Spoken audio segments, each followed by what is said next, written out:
Hello student.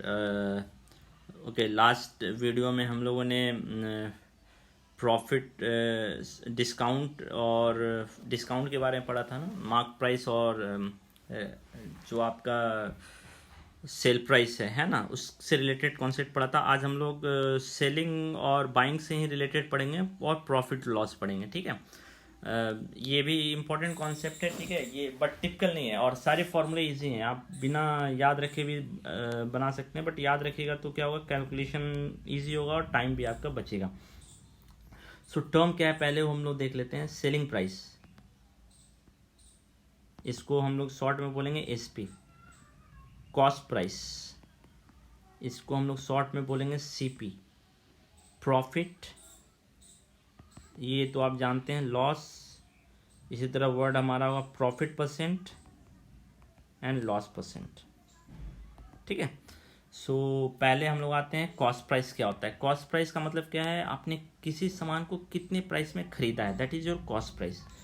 सो बिना खरीदे आप बेच नहीं सकते हैं, है ना। तो ऑब्वियसली जो ओरिजिनल चीज़ है वो क्या है आपका, ओरिजिनल जो चीज़ है, ओरिजिनल आपका है हमेशा कॉस्ट प्राइस, यानी कि इसमें थ्रू आउट द प्रॉब्लम जो ओरिजिनल है वो कॉस्ट प्राइस है, यानी परसेंटेज हमेशा किस पे कैलकुलेट होगा, कॉस्ट प्राइस पे। मैंने ऑलरेडी बोला था।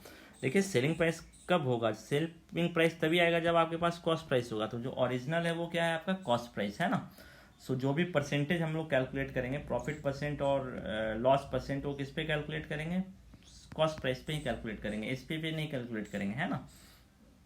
तो कॉस्ट, सीपी क्या है, सीपी क्या है, आप किसी भी ऑब्जेक्ट को किस प्राइस पे खरीद रहे हैं, द प्राइस एट विच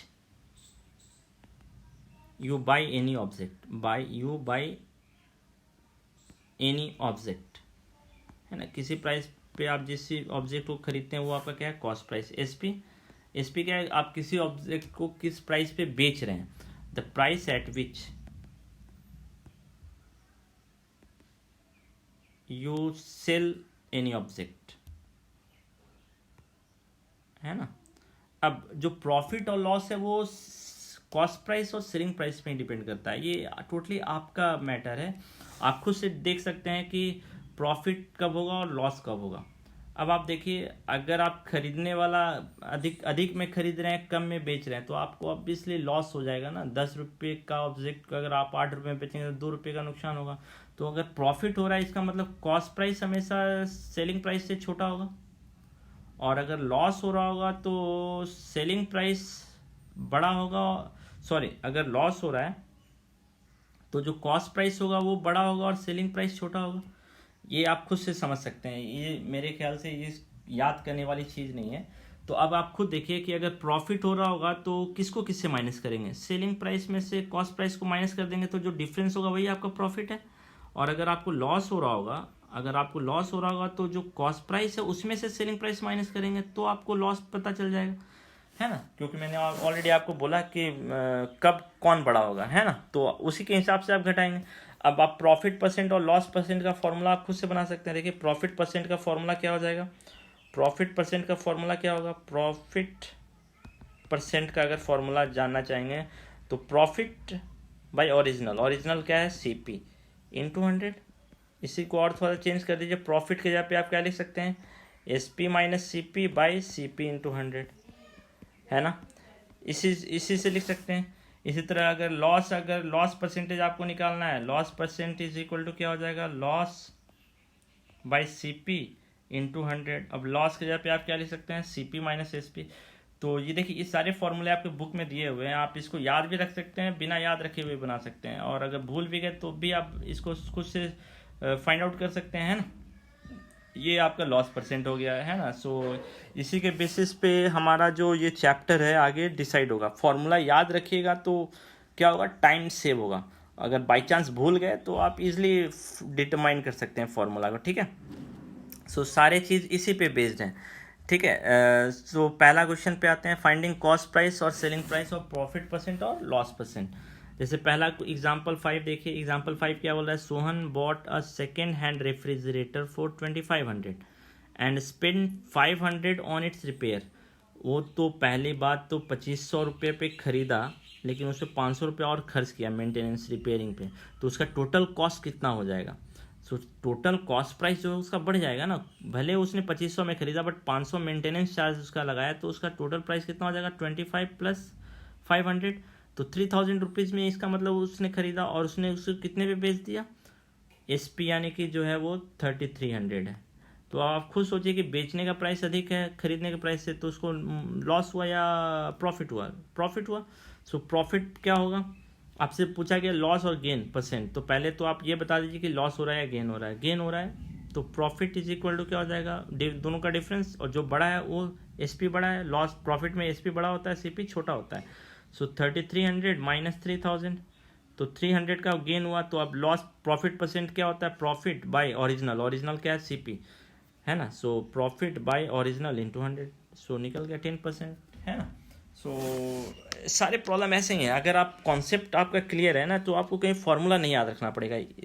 इसमें जनरली बच्चे क्या करते हैं, कॉन्सेप्ट छोड़कर फार्मूला याद रखते हैं, तो ये गड़बड़ चीज़ है, ठीक है।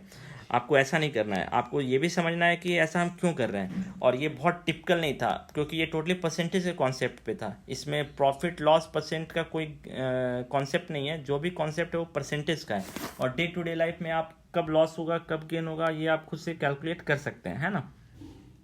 सो इसके बेसिस पे आप देखिए ये ट्राई दिस कर सकते हैं, ये ट्राई दिस कीजिएगा। एग्जाम्पल 6 और 7 भी आप बनाइएगा। एग्जाम्पल 6 और 7 ईजी है, ठीक है। ये आप खुद से सॉल्व कीजिएगा, और ये ट्राई दिस भी आप सॉल्व कीजिएगा, ठीक है। अब हम लोग एक नए कॉन्सेप्ट पे आते हैं, sale tax, value added tax, good और सर्विस टैक्स। अभी हमारे पास एक्चुअली सेल टैक्स और वैल्यू एडेड टैक्स जो है वो गवर्नमेंट ने रिमूव कर दिया है। अभी हम लोग किस में काम करते हैं? जीएसटी पे काम करते हैं, है ना। So good and service tax, तो फिर भी हम ये कॉन्सेप्ट हम लोग पढ़ेंगे। पहले तो हम लोग ये देख लेते हैं कि सेल टैक्स और वैल्यू एडेड टैक्स क्या है। सेल टैक्स और वैल्यू एडेड टैक्स क्या है? सेल टैक्स और वैल्यू एडेड टैक्स, और वैल्यू एडेड टैक्स ये क्या है वो हम लोग देख लेते हैं। सेल टैक्स और वैल्यू एडेड टैक्स क्या है? ये टैक्स है जो गवर्नमेंट लगाती है, यानी कि जो इसका जो पैसा है वो गवर्नमेंट को जाता है। और जब भी आप कोई ऑब्जेक्ट किसी भी सामान दुकान से खरीदते हैं, किसी भी शॉप से अगर आप कोई भी ऑब्जेक्ट खरीदते हैं, तो जैसे आप रेस्टोरेंट में खाना खाने जाते हैं, तो मान लीजिए आपने 1000 रुपीज़ का खाना खाया, तो गवर्नमेंट उस पर कुछ चार्ज लगाती है कि, और वो चार्ज रेस्टोरेंट से लेती है, रेस्टोरेंट वाला आपसे चार्ज वसूल करता है। अब वो उसमें आप कभी भी बिल देखिएगा रेस्टोरेंट का, तो आपको उसमें दिखेगा कि 50% वैल्यू एडेड टैक्स लगा या 10% वैल्यू, यानी कि जो आपका 1000 रुपीज़ था उसका 10% आपको और देना पड़ेगा। यानी कि सिंपल है ना, 1000 रुपीज़ है, इसका आप 10% कैलकुलेट कर लीजिए, यानी कि आपको 100 रुपये और देना पड़ रहा है। तो आपको टोटल खाने का बिल तो 1000 रुपीज़ रेस्टोरेंट ने आपसे लिया, लेकिन आपको उसमें 100 रुपीज़ वो और ऐड करेगा, तो आपका टोटल जो बिल होगा वो कितना हो जाएगा? 1100। और आपको जो सर्विस टैक्स या वैल्यू एडेड टैक्स, जिसको हम लोग वैट बोलते हैं, वैट या सर्विस टैक्स है ना, वो आपसे लिया जा रहा है, तो आपको 100 रुपये का वैल्यू एडेड टैक्स पे करना पड़ा है, तो आपका टोटल बिल कितने का हो जाएगा? 1100 का हो जाएगा, ठीक है। सो मेरे ख्याल से जो भी आप सामान खरीद रहे हैं उस पर जो टैक्स लग रहा है वो आप कैलकुलेट कर लीजिए अलग से। वो टैक्स का वैल्यू हो गया, उसमें आप जोड़ दीजिए, तो आपको पता चल जाएगा टोटल आपको कितना पे करना पड़ रहा है ना। सो यही आपका है सेल टैक्स या वैल्यू एडेड, दोनों का ऑलमोस्ट सेम कॉन्सेप्ट है, ठीक है। सो बहुत अधिक डिफरेंस नहीं है, आप खुद से इसको देख सकते हैं, ठीक है। सो हम लोग अब इससे रिलेटेड कुछ क्वेश्चंस देख लेते हैं, ठीक है। मान लीजिए जैसे ये क्वेश्चन है एग्जाम्पल 10 आपका है, क्या बोल रहा है? Salim bot an article of for 784 rupees which include GST of 12%, यानी कि 784 में ऑलरेडी जीएसटी इंक्लूड है, यानी कि जो खरीदने वाला दाम था सीपी कॉस्ट प्राइस प्लस इसमें जीएसटी ऐड किया हुआ है, तब जाके आपको कितना पे करना पड़ा है? 784 रुपीज़। इस चीज़ को समझिए। देन आपसे पूछा है कि what is the price of the article before GST, यानी कि ये सीपी कितना था, खर्च कितना हुआ, वो आपको पता करने बोला है। तो मेरे ख्याल से ये सिंपल क्वेश्चन है, ठीक है। इसको हम लोग सॉल्व करते हैं। आप देखिए total price including GST, price including GST कितना है? इंक्लूडिंग जीएसटी है आपका, इंक्लूडिंग जीएसटी है आपका 784 रुपीज़। आपका जीएसटी कितना गवर्नमेंट ले रही है? 12%, है ना। So let the price, original price भी X, let the original price भी x.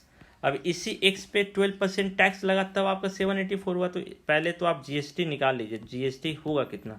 So 12% of x, x का जो 12% होगा वो जीएसटी होगा। तो ये कितना हो जाएगा? 12x/100। ये आपका जीएसटी, यानी ये इतना टैक्स आपने दिया। अब इस एक्स में इतना आप जोड़ देंगे तो आपका टोटल प्राइस पता चल जाएगा कितना पे करना होगा। सो एक्स प्लस 12x/100, यही आपका टोटल प्राइस है। और ये किसके बराबर होगा? 784 के बराबर होगा। सो अब आप इसको सॉल्व कर सकते हैं, सिंपल इक्वेशन है ना। इसको सॉल्व करके एक्स का वैल्यू निकाल सकते हैं, ठीक है। सो मेरे ख्याल से जीएसटी और वैट का कॉन्सेप्ट आपको समझ में आ गया होगा, ठीक है। Value added tax. So now you can complete, ये ट्राइटीज आप खुद से कीजिएगा, ठीक है। थिंक, डिस्कस एंड राइट, ठीक है। A man got 10% increase in salary. If new salary is इतना, then what is the original salary, यानी कि ओरिजिनल सैलरी का 10% आप इंक्रीज हुआ है तो ओरिजिनल सैलरी भी एक्स। कैसे सॉल्व करेंगे?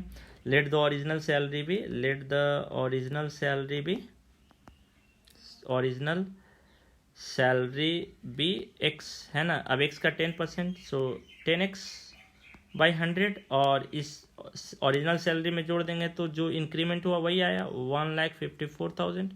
तो इससे आपको एक्स का वैल्यू निकल जाएगा, तो वही ओरिजिनल सैलरी है, ठीक है। सो आप देख रहे हैं कि ये टोटली जो है वो कुछ भी नया नहीं है। अगर आपको परसेंटेज का कॉन्सेप्ट, इसलिए मैंने लास्ट क्लास में फिर से परसेंटेज को रिकॉल कराया था लास्ट वीडियो में, ठीक है। सो मेरे ख्याल से आप क्वेश्चन नंबर 1 जो है वो खुद से सॉल्व कर सकते हैं।